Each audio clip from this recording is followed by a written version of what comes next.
This is Bold Dominion, an explainer for state politics in a changing Virginia. I'm Nathan Moore. Well, it's been 5 months since the pandemic lockdown really started here in the US. The message of the day was, and still is, stay at home, at least as much as possible. We know that this kind of social distancing helps curb the spread of the novel coronavirus. But how do you stay home if you lose your home? That's a reality facing millions of Americans, including many thousands here in Virginia. Even as jobs disappear during the pandemic, rent still comes due at the first of every month. This week, we look at the risk of eviction facing thousands of Virginians, and how our state's history and laws end up disproportionately harming communities of color and Virginia workers. One of the conversations I have with my friends who represent the professional property management groups is, look, my clients can't afford to rent from your clients. My clients rent from what I've come to gently refer to as the less professional landlords, but they're slumlords and they're predatory. That's Christie Marra, the Director of Housing Advocacy at the nonprofit Virginia Poverty Law Center. We'll hear a lot more from her later in the show. But first, we turn to Virginia Mercury reporter Ned Oliver. Virginia has had an on-again, off-again moratorium on evictions over the last several months. Last Friday, Virginia extended its moratorium on evictions by an extra month into early September. Ned explains how we got here. It was really initially not intentional. What they did is just there was a pandemic, and like everything else in the state, the courts shut down. So by default, eviction hearings stopped. It became more deliberate as time went on. Governor Northam asked the court to extend a moratorium specifically on evictions once the courthouses kind of began to reopen. There's now a state funding that can help renters, but evictions have backed up, and there are quite a lot of them basically ready to roll out. People are starting to get evicted. Now there's a moratorium on evictions that has been extended again. What's going on this summer? Yeah, it's been hard to follow, and I can only imagine if you're a tenant actually facing these issues, how hard it would be to keep up with what's going on, even in your specific jurisdiction, because some courts at the local level are handling it differently than other courts.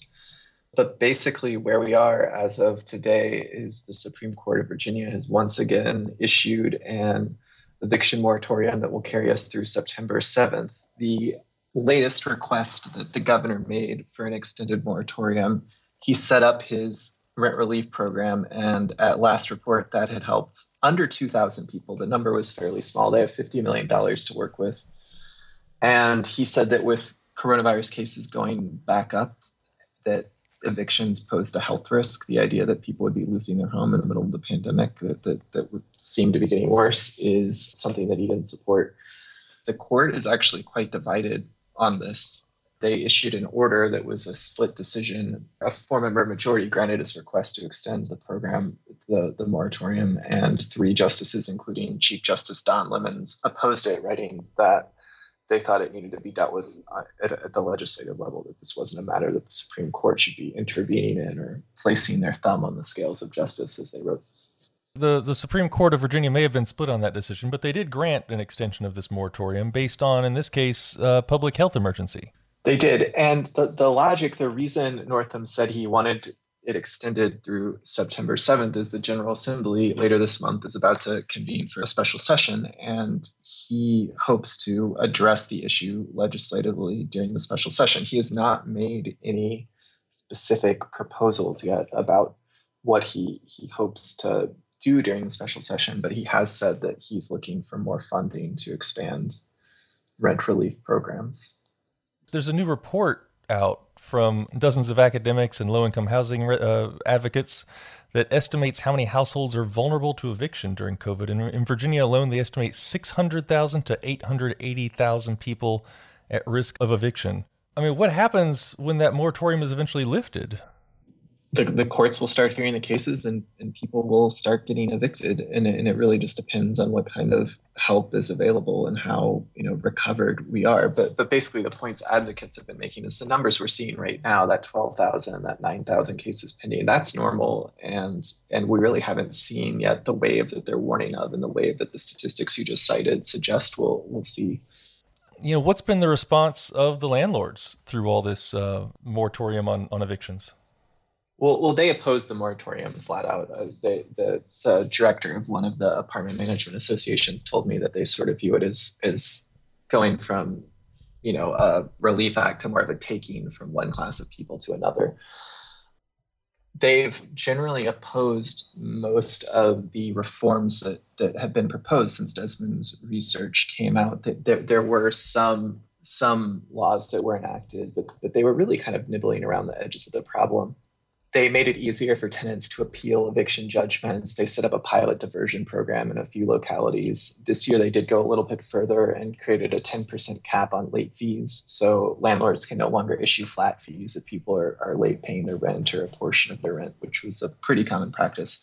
That said, they oppose some of the reforms that I heard advocates saying they thought would actually make a much bigger difference. For instance, making landlords wait 2 weeks from the point where they warn a tenant that they're going to be evicted to the point when they actually file that eviction. Currently, it's 5-day. It's called a pay or quit notice. The advocates were saying, listen, if you make it 2 weeks, then people get paid every 2 weeks, and there's a chance that the tenant will get paid between the time they weren't able to pay rent and the time that you're currently suing them. There were a lot of things like that landlords really resisted, and as a result didn't pass. I think the politics of this are pretty interesting too. It's definitely not a partisan issue. There's people on the Republican side and on the Democratic side who are really supportive of landlords. I mean, many of the lawmakers themselves own properties or are landlords themselves. And then, on the more tenant-friendly side, again, there's a number of Republicans who favored sort of going further to help tenants as well as Democrats. This is an interesting one then, that it's not breaking down on party lines like so many other things do. Why is that? I really can't say why that is. There's a lot of resistance across the board, across the political spectrum. And I think that might have a lot to do with the kinds of people who end up getting elected to the General Assembly, their life experiences, and, again, where they find themselves situated. When I was listening to these debates in General Assembly committee meetings, it was very common for lawmakers, when they were asking questions, to pipe up and say something like, well, I own 4 properties and I wouldn't want my tenant to be able to do X. As a state, we're electing a lot of representatives that come from upper middle class position or more. Yeah, I would say so. Yeah. Speaking of opposition from landlords, I saw this letter from Richmond attorney Brad Mars, who represents landlords and other business clients, who wrote to the state Supreme Court claiming that the governor, quote, seeks a wealth transfer from property owners to tenants, and called the moratorium extension stupid. So, I mean, is Northam a secret Marxist trying to redistribute Virginia's wealth? I would definitely not call Northam a secret Marxist. That's not the vibe I've gotten from the guy. He's fairly conservative or moderate when it comes to some of these issues, and he's definitely resisted calls from tenant groups, advocacy groups, calling for him to use his executive authority to issue sort of a more thorough, less stop and go Supreme Court-based eviction moratorium. That said, I think the response that you hear from advocates to that kind of argument is that renting, buying property, and renting it is an investment, and it's kind of the only investment where the investor seems to think that regardless of the market conditions, they should be getting a return on that investment. So I think that's the argument on the other side. It's like, you made this investment and there were risks to that, and you're encountering that risk now. Yeah, it's like a risk of any other business, small or large or otherwise, or not even just business, but actual investment. Yeah, that's absolutely true. I mean, I think the solution that we're marching towards that kind of makes everyone happy is the state stepping in and making landlords whole and keeping tenants in their homes. The question is how much money there will actually be available to do that. We're in a situation where the entire budget was put on hold because of this pandemic that's, caused state revenues to plummet, and the General Assembly is about to come back to Richmond and try to figure out how to balance that, and they're not going to have enough money to do everything they want. What can we expect from General Assembly proposals in the special session coming up? So the big one is a legislative eviction moratorium, but the politics of that seem shaky and unlikely to me, just if you look at the makeup of the General Assembly and how they've reacted to these kinds of housing issues before. For it to be enacted immediately as emergency legislation, it would require a 2/3 vote, unless there's some procedural maneuver I'm not aware of that would allow them to get around that. So that's just like a non-starter. There's no way they would get a 2/3 vote from the General Assembly to just stop evictions immediately. And without that emergency clause, it wouldn't go into effect until, I believe, December. So that's kind of pretty far out. The other things that I'm hearing people talk about sound more plausible based just on, my observations of the General Assembly. One proposal I've heard discussed is greater protections for people who live in hotels and motels, those kinds of temporary housing, basically extending sort of the standard landlord-tenant protections to anyone who stays in a hotel more than 2 weeks. Currently, it takes a lot longer for those kinds of protections to kick in. And we've seen, particularly in Hampton Roads, that's been an issue, especially during the pandemic. The other thing that I've heard discussed is a mandatory payment plan. We will, I'm certain, hear from landlord groups that this is something that they already do and are happy to offer. So I don't know that would get a lot of opposition. The more organized groups, sort of the more professional landlords, these large multifamily properties, and they have legitimately been offering payment plans. So I don't know that we would see them oppose that if it's framed in a way that matches kind of what they're comfortable with. I mean, at the same time, those sound like interesting proposals. I'm also struck by how, at the end of the day, there's a problem where some hundreds of thousands of Virginians don't have enough money for rent right now. Is there anything else that's going to keep people in their homes? Well, we keep hearing the governor say that he's pushing for more federal funding. And I think at the end of the day, that's pretty much what everyone is hoping for, that we'll see a palatable solution come from the federal level. The state, again, has to pass balanced budgets, can't borrow for this sort of thing. In the long run, in Virginia, advocates are pursuing greater tenant protections in the sort of looming housing disaster. Ned Oliver is a reporter with Virginia Mercury, where he covers housing policy and more. You can read all his coverage at virginiamercury.com. We're going to take a short break, but stay with us for the second half of the show. Christie Marra is the Director of Housing Advocacy at the nonprofit Virginia Poverty Law Center, and she's going to take us through Virginia's looming eviction crisis. You're listening to Bold Dominion, a state politics explainer for changing Virginia. Visit us online at bolddominion.org.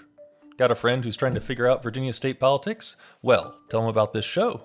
And then subscribe in Spotify, Apple Podcasts, and wherever fine podcasts are served up. Bold Dominion is a member of the Virginia Audio Collective, online at virginiaaudio.org. Check out all the latest podcasts from the collective, including our newest one, This Week in Virginia History. Sure, Virginia history includes big moments, big battles, and big names, but the richer history is made up of smaller events occurring in the fullness of time. The disenfranchised, the nonconformists, and just regular people making Virginia history, week in, week out.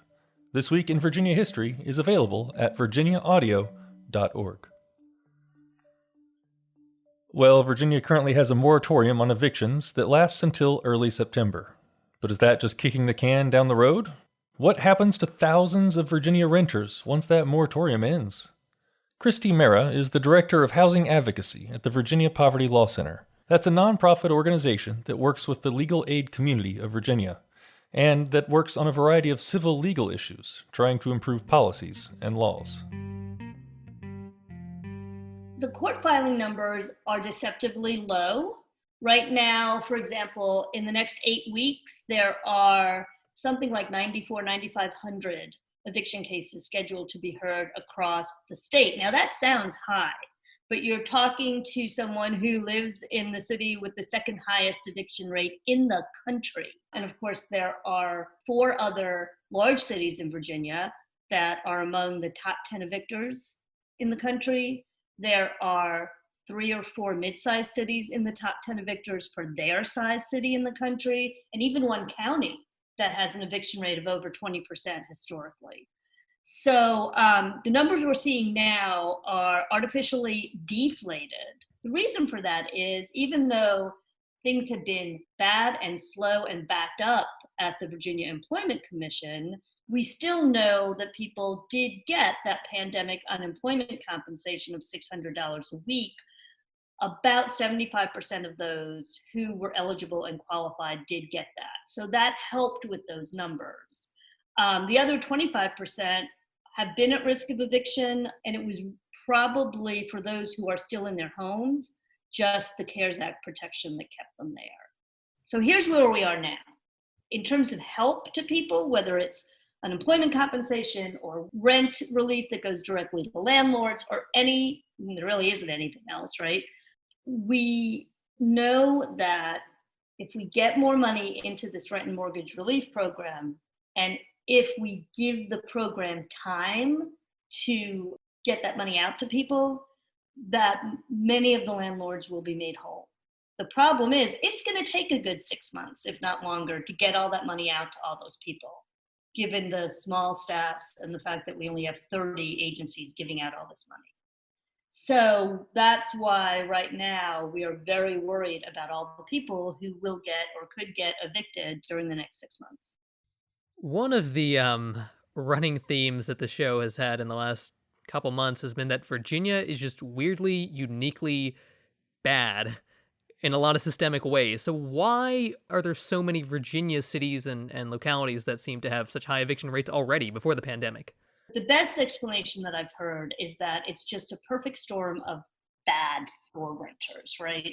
So first and foremost, we have a history of segregation and other Jim Crow laws, both at the federal level and the state level, that isolated certain communities. And this kind of goes to who's getting evicted too, but it isolated certain communities and it deprived those communities of the ability to own homes.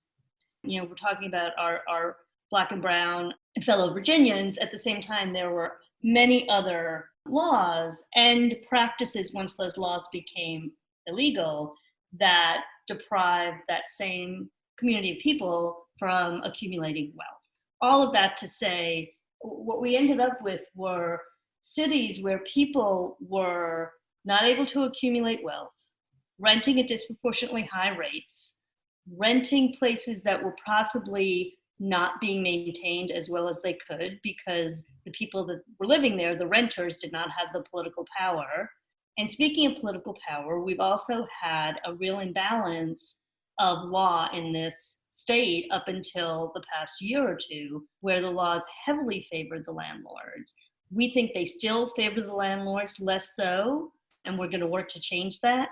But up until 2 years ago, they heavily favored the landlords. And I think all of these things worked together to create this perfect environment, unfortunately, for evictions. I think we have to acknowledge that eviction, when we look at who is primarily getting evicted and what communities are being and have been decimated by high eviction rates, we have to see it as part of systemic racism to be dismantled.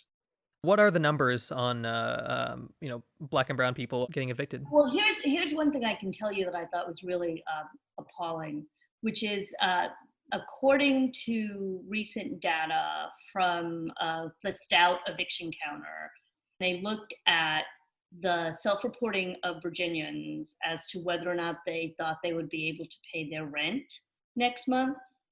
50% of African American renters said they didn't think they'd be able to pay their rent next month. 8% of white renters said they didn't think they'd be able to pay their rent next month. Wow. So that tells you who's at risk of eviction.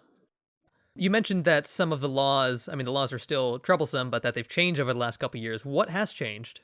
So a couple of things in the past few months that I think are helpful. They're not what we need to see the systemic changes that would truly level the playing field along race lines, but they're definitely helpful. And so the first one went into effect April 22nd, and it placed a cap on late fees. So up until April 22nd of this year, the only thing that the law said was fees on late rent have to be reasonable. So that left a lot of interpretation open to judges and to landlords, because a lot of people don't challenge their late fees in court. You really only challenge it if you're getting evicted and you want to challenge your eviction, which just about everybody should. We would see late fees as high as, 20, 25, 30%. And now they're capped at 10%. So that's a good change. There's also, we always struggle to get information about their legal rights out to tenants. And as of July 1st, landlords are now responsible for providing tenants with a statement of their rights and responsibilities. And until they provide that statement, they can't bring any kind of case in court against the tenant. So that's really helpful. Oh, and another one that we've been working on for many, many years, and kudos to my friends at Housing Opportunities Made Equal, and to Delegate Jeff Bourne and Senator McClellan, who also worked on this for many years.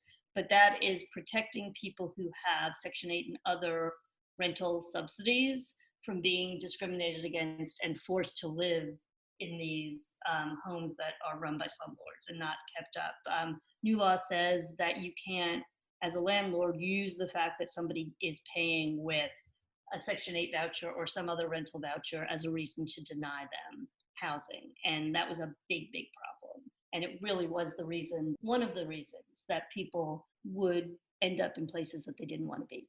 I mean, one of the conversations I have with my friends who represent the professional property management groups is, look, my clients can't afford to rent from your clients.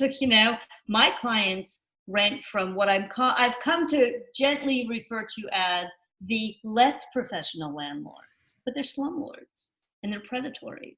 And they're every bit as predatory as predatory lenders that we have said we won't tolerate this state anymore, right?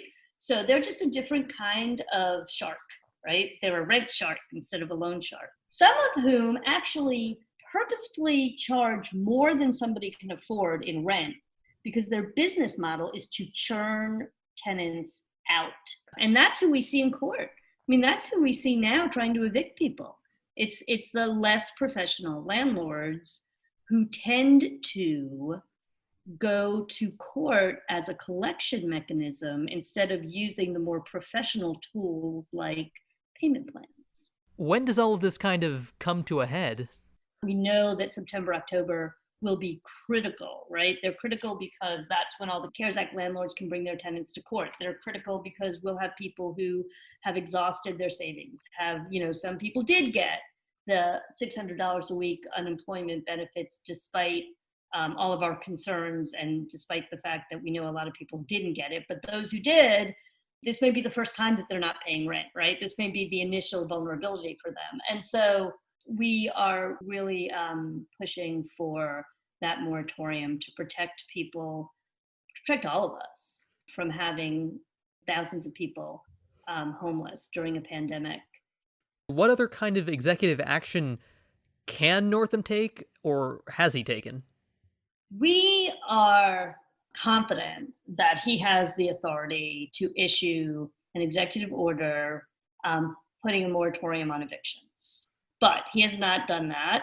And we, in terms of the rent and mortgage relief program, the parameters right now are that a tenant, if they are below 80% of area median income, which can be quite high in places like Northern Virginia or even Richmond, they are eligible. If they've lost, they're at that income level, experienced a loss of income due to COVID-19, and there's a long list of ways in which your income loss is associated with COVID-19, then they qualify for full rent payments to their landlord, and they can get those for 3 months in a row, and then they have to recertify that they're still eligible, and they can get it for another 3 months. And their full rent payments, and the landlord has to, forgive the tenant for that month's rent, and obviously can't file an eviction. So Northam, you firmly believe that he has the ability to put a moratorium. He has not done so. What is going on there? I think he doesn't agree with me. He's been very clear. His communications team has been very clear that he doesn't hold that same opinion. So that's a question of legal interpretation, but I will direct you to the Attorney General opinion that came out a few weeks ago that I read as saying he does have the authority. It certainly did not say that he doesn't have the authority. So you know how that goes when you're reading, when people are trying not to come out and give advice where they're in the public eye and shouldn't be doing that. But at the same time, the question was, does he have the authority to do it? And they said, well, we need to look at the particulars of the request, but which says to me, yeah, probably, but again, so I think the Attorney General agrees he has the authority. We think he has the authority. He is not convinced. There's the upcoming special session on the 18th of this month for the General Assembly. What do you hope to see, or what is reasonable to expect? So we hope to see two things. We hope to see an eviction moratorium put in place, either through legislation or budget language or both. We know we have legislation being introduced by Senator Hashmi and Delegate Cole. We're hoping that passes. But again, language in the budget could do the same thing, and that would also fill our need for a moratorium, for a pause on evictions. And then we'd like to see another $200,000 put into the rent and mortgage relief program now, this month.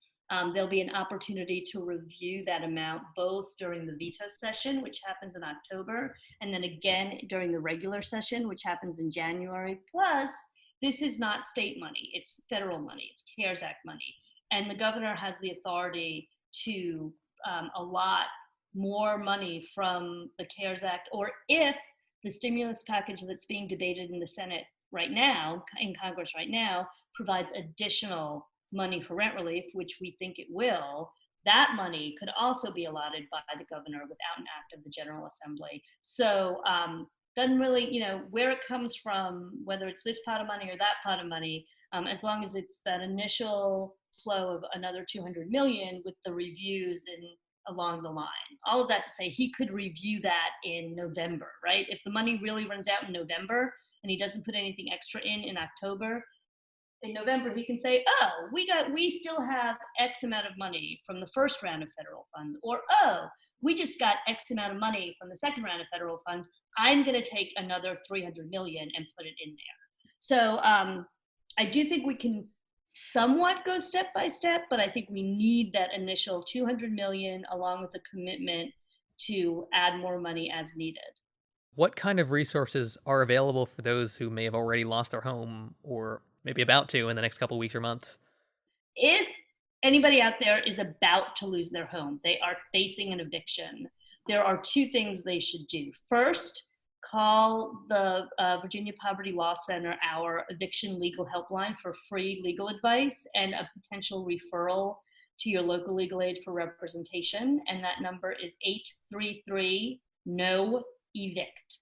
And secondly, find out who is giving out the administering this rent and mortgage relief money in your jurisdiction. Get in touch with them. If you don't know, get in touch with the Poverty Law Center, get in touch with somebody, find out who that administrator of those funds are, and get an application in as soon as possible. Christie Marra is the Director of Housing Advocacy at the Virginia Poverty Law Center. Thanks to her, and also to Virginia Mercury reporter Ned Oliver for joining us on this podcast. My name's Nathan Moore, and I'm the host of Bold Dominion. Huge thanks to our producer, as always, Ariane Balou. Find this show online at bolddominion.org. Go ahead and subscribe. It's just a click away. Keep social distancing, y'all, and I'll talk with you in 2 weeks.